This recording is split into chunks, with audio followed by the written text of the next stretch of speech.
नमस्कार दोस्तों, स्वागत है आप सभी का मेरी एक नई और वीडियो में। तो यार बहुत ही बम्पर वैकेंसीज इस बार आरआरसी ने निकाली हैं और वो भी अप्रेंटिस के लिए जो 10th करने के बाद जो आईटीआई कर रहे हैं उनके लिए। और अगर आप रेलवे में आना चाहते हैं तो बहुत मेजर रोल रहता है ये जो अप्रेंटिस है उसका। कुछ ऐसे बंदे होते हैं जो फाइनेंशियली ठीक नहीं होते हैं, जिनको किसी भी तरह से 10th-12th के बाद जॉब लेनी ही होती है, वो चाहे रेलवे में आना चाहें जो भी है, ठीक है। तो इसका अप्रेंटिस का फ़ायदा ये होता है कि जो रेलवे की ग्रुप डी है, ग्रुप डी की जो वैकेंसीज़ हैं उसमें 20% कोटा होता है इसका। तो आप अगर इसको करेंगे तो रेलवे की अगर आप वैकेंसीज़ भरते हैं और ग्रुप डी की वैकेंसीज़ में आपका सिलेक्शन होता है या मार्क भी अगर आपके कम आते हैं तो भी आपका सिलेक्शन होने के चांसेस बहुत ज़्यादा रहते हैं, क्योंकि 20% का जो कोटा होता है वो सीधे सीधे आरआरबी की, ये जो आरआरसी की जो अप्रेंटिस की वैकेंसीज़ हैं ये फिल की जाती है।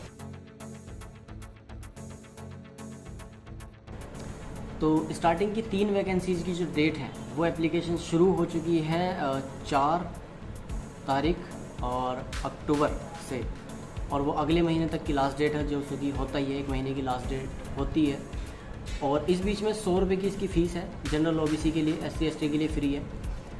और एज जो है इसकी मिनिमम 15 साल है और मैक्सिमम 24 साल है। तो यार इसकी मेरिट बेस्ड होगी आपके 10th के रिज़ल्ट पे और ITI के रिज़ल्ट पे, जो कि आप कर रहे हैं या कर चुके हैं। तो इसकी मेरिट जो लगेगी 10th और ITI के जो एवरेज मार्क होंगे, मान लीजिए आपके 10th में 50% है, जो कि मिनिमम रिक्वायरमेंट भी है। आपके 10th में मिनिमम 50% होने ही चाहिए, ठीक है।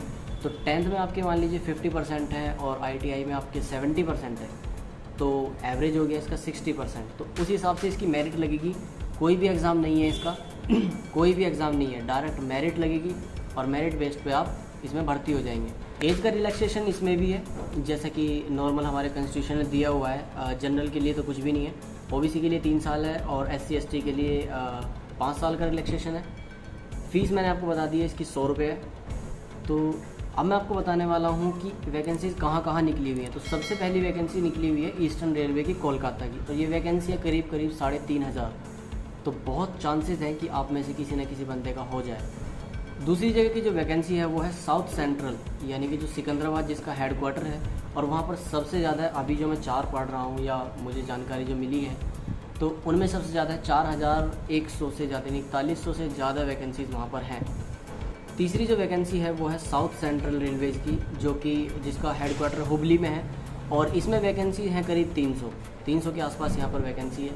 फोर्थ वैकेंसी जो मैं आपको बताने वाला हूँ वो है आरआरसी नॉर्दर्न रेलवे, जो कि अपना भी हेडक्वार्टर है, दिल्ली है, लखनऊ है, दिल्ली है, ये सब जो भी नॉर्दर्न रेलवे के हेडक्वार्टर्स हैं। तो नॉर्दर्न रेलवे में, और इसमें भी 3,000 प्लस वैकेंसीज़ हैं अप्रेंटिस की। तो मेरे से भी मिलने का मौका शायद मिल जाए तुम्हें कहीं ना कहीं, तो भाई भर लो, ठीक है। बाकी यार बहुत ही अच्छा है, और इसका सबसे ज़्यादा फ़ायदा ये होगा कि 1 साल तक तो आप रेलवे के एम्प्लॉय रहेंगे। आप कह सकते हैं कि भाई रेलवे में जॉब कर रहा हूँ मैं, ठीक है। उसके बाद क्या है, डायरेक्ट फ़ायदा ये है, जैसे कि मैं बता चुका हूँ, ग्रुप डी जो आप भरेंगे इन फ्यूचर, आप भरने वाले हैं, ऑब्वियस सी बात है, आप कंपटीशन की तैयारी ज़रूर करेंगे।